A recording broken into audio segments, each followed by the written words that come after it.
तर महत्त्वाची बातमी समोर येते। 2 दिवसात जागा वाटपाचं सर्व चित्र स्पष्ट होईल असं वक्तव्य केलंय उदय सामंतांनी। 48 जागांबाबत 2 दिवसांमध्ये चित्र स्पष्ट होईल असं उदय सामंत म्हणतात। तर रत्नागिरी आणि सिंधुदुर्गच्या जागेवर आमचा दावा कायम असल्याचंही त्यांनी सांगितलंय। यवतमाळ वाशिमच्या जागेवर तिढा कायम आहे असं उदय सामंतांनी म्हटलंय। यवतमाळचा अजून तिढा सुटलेला नाही, काय म्हणजे 2 दिवस शिल्लक राहिल्यापासून उमेदवारी अर्ज करा। भावना गौड यांनी फडणवीस साहेबांची भेट घेतली। नाही, हा तिढा देखील 1-2 दिवसामध्ये सुटेल। ज्या ठिकाणी उमेदवार जाहीर व्हायचे आहेत ऑल ओव्हर महाराष्ट्रामध्ये ते देखील जाहीर होतील।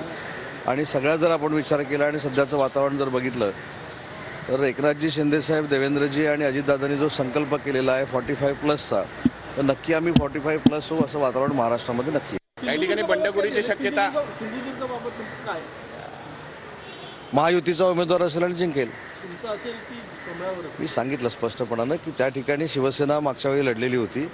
शिवसेनेचे खासदार त्या ठिकाणी आहेत, परंतु ते आमच्याबरोबर आलेले नाही, ते उबाटाबरोबर थांबलेले आहेत। त्याच्यामुळे आम्ही शिवसेनेनं दावा केलेला आहे आणि शिवसेनेला ती जागा मिळाली तर महायुतीच्या सगळ्या नेत्यांच्या आशीर्वादानं ती जागा 2.5 ते 3.25 लाखाने आम्ही जिंकू। काही ठिकाणी बंडखोरीची शक्यता आहे, हिंगोलीमध्ये सुद्धा बंडखोरी होताना दिसून येत आहे। कशा पद्धतीने हे तुम्ही शक्यता जरी असली तरी बंडखोरी कुठेही होणार नाही याची दक्षता नेते मंडळी घेतील।